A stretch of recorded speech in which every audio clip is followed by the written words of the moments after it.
Le Galaxy S26 Ultra et j'ai beaucoup de choses à partager après avoir passé du vrai temps avec lui. J'ai en fait voyagé à San Francisco pour Galaxy Unpacked afin de voir l'appareil officiellement dévoilé, ce qui a rendu toute l'expérience encore plus mémorable. Être là pour le lancement m'a donné un aperçu précoce de ce que Samsung vise cette année et certains des changements sont plus intéressants qu'ils ne le paraissent au premier regard. Avant d'aller plus loin, un rapide merci au sponsor de cette vidéo, FMT Case. Ils offrent une large gamme de coques conçues pour différents types d'utilisateurs. Et une chose que j'aime est que beaucoup d'entre elles incluent un protecteur d'écran intégré ou vous donnent l'option d'en ajouter un. Leur coque robuste avec une béquille se démarque pour moi parce qu'elle est clairement construite pour une protection maximale tout en ajoutant encore une fonctionnalité utile que vous apprécierez tout au long de la journée. Cette coque robuste inclut également un protecteur d'écran intégré, mais si ce n'est pas votre préférence, ils fournissent une panneau frontale alternatif sans celui-ci.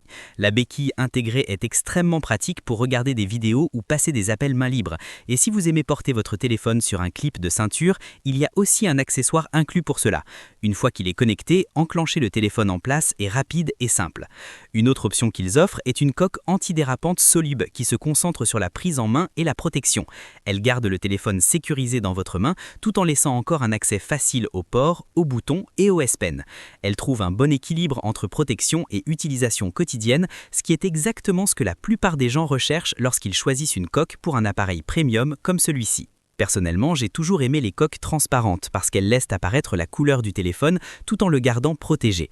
Leur option transparente fait exactement cela et elle inclut aussi un anneau magnétique intégré afin que vous puissiez profiter pleinement de la charge magnétique. C'est un design propre et il protège bien la zone de la caméra tout en gardant l'apparence générale du téléphone intacte.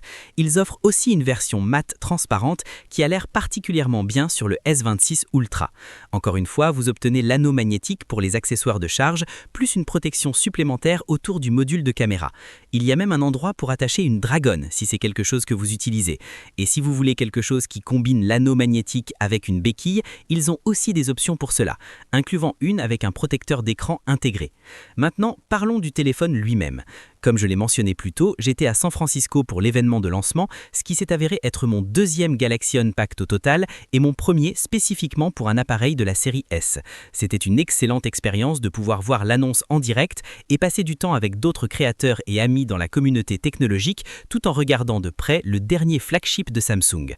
Après une semaine avec l'appareil, je peux dire confortablement que le Galaxy S26 Ultra est une amélioration solide par rapport au modèle précédent. En même temps, soyons honnêtes, ce n'est pas une refonte spectaculaire. Visuellement, il semble très familier comparé au S25 Ultra. Au premier coup d'œil, on pourrait même avoir l'impression que Samsung a joué un peu la sécurité cette année.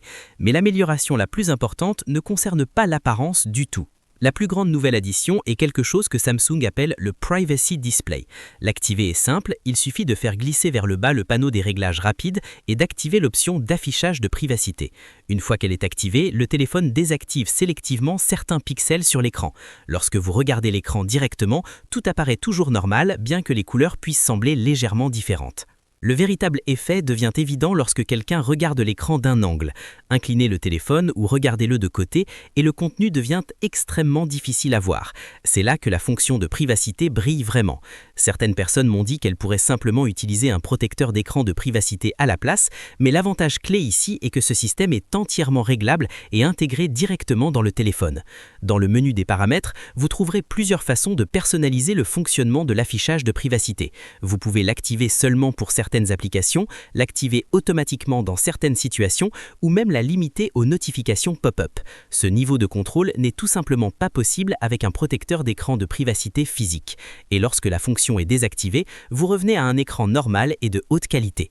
L'utilité réelle de cette fonction dépendra vraiment de votre mode de vie. Si vous utilisez fréquemment les transports en commun, travaillez dans des environnements occupés ou passez du temps dans des lieux publics comme des cafés, avoir cette couche supplémentaire de privacité d'écran peut être incroyablement utile. Mais si vous utilisez rarement votre téléphone autour d'autres personnes, ce n'est peut-être pas quelque chose sur lequel vous compterez tous les jours. En regardant le design, il y a également quelques changements subtils à l'arrière. La zone de la caméra inclut maintenant une section surélevée entre les trois lentilles, ce qui est un léger changement par rapport à la disposition de l'année dernière et ressemble beaucoup à ce que nous avons vu sur le Galaxy Z Fold 7. À cause de ce design, le téléphone bascule un peu plus lorsqu'il est posé à plat sur une table comparé au modèle précédent. Un autre ajustement notable est la forme des conneurs. Le S26 Ultra a des bords plus arrondis comparé au S25 Ultra, rapprochant son design davantage des modèles standards et plus de la gamme. En effet, cette année, les trois versions se ressemblent plus que jamais, l'Ultra se fondant visuellement beaucoup plus avec le reste de la famille.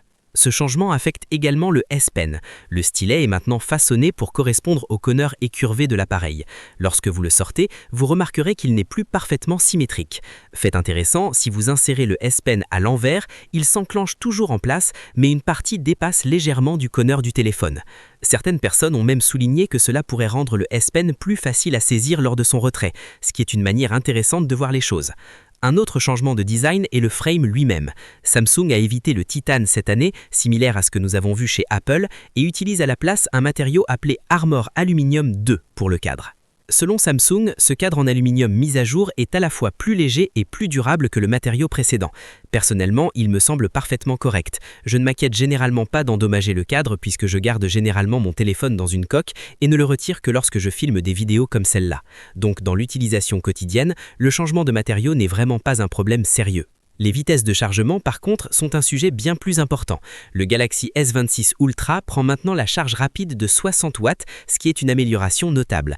Beaucoup de téléphones flagship fonctionnent déjà dans cette range ou même plus haut, donc c'est bien de voir Samsung enfin pousser les vitesses de chargement vers l'avant pour rester compétitif dans ce domaine. La capacité de batterie elle-même reste à 5000 mAh. Certaines personnes espéraient une batterie plus grande ou une nouvelle technologie silicium-carbone, mais cela n'est pas encore arrivé dans la série S. Cela dit, si j'avais à choisir entre une batterie légèrement plus grande ou une charge plus rapide, je choisirais personnellement l'option de charge plus rapide à chaque fois. L'efficacité joue également un rôle important ici. Le téléphone fonctionne avec le processeur Snapdragon Elite S5 qui s'est révélé extrêmement efficace en énergie jusqu'à présent. Combiné avec la batterie de 5000 mAh et la nouvelle vitesse de chargement de 60 watts, la performance générale de batterie a été très solide pendant ma première semaine d'utilisation du téléphone. Le système de caméra a vu également quelques améliorations. Bien qu'une grande partie du matériel soit conservé de la génération précédente, les caméras permettent maintenant d'amener plus de lumière dans les senseurs. Cette amélioration aide dans une variété de situations et contribue à une meilleure qualité d'image générale. Dans mon temps à San Francisco, j'ai capturé pas mal de photos avec l'appareil et les résultats étaient vraiment impressionnants. Je montrerai beaucoup plus d'exemples de caméras dans ma revue complète, mais d'après ce que j'ai vu jusqu'à présent, Samsung a une nouvelle fois délivré un système de caméra qui fonctionne exactement comme on pourrait l'attendre de la gamme Ultra. Sur le plan software, le téléphone lance avec One UI 8.5 directement dès la sortie de la boîte. Pour le moment, c'est essentiellement le seul appareil qui tourne sur cette version, à moins d'utiliser un logiciel bêta ailleurs. Rien que cela le rend déjà intéressant, mais l'histoire la plus importante du côté software est le nombre croissant de fonctions d'intelligence artificielle intégrées dans l'appareil. Je couvrirai ces outils d'intelligence artificielle ou beaucoup plus en détail dans une vidéo de conseils et astuces bientôt, car il y a pas mal de choses à explorer là-dedans. Samsung a clairement investi d'énormes efforts pour améliorer l'expérience software et étendre le rôle de l'intelligence artificielle à travers la série S. Après une semaine à utiliser le Galaxy S26 Ultra, mon impression générale est très positive. Le téléphone ne réinvente pas le design, mais les améliorations qui y sont, particulièrement l'affichage de privacité, semblent significatives dans l'utilisation quotidienne. C'est plus une évolution qu'une révolution, mais les améliorations font tout de même une différence notable. La phase de lune de miel est toujours forte pour moi avec cet appareil et j'apprécie vraiment l'expérience jusqu'à présent. Mais maintenant, je suis curieux d'entendre votre pensée. Que pensez-vous du Galaxy S26 Ultra ? Faites-moi le savoir dans les commentaires. Si vous avez aimé la vidéo, n'oubliez pas de laisser un like et je vous retrouve dans la prochaine.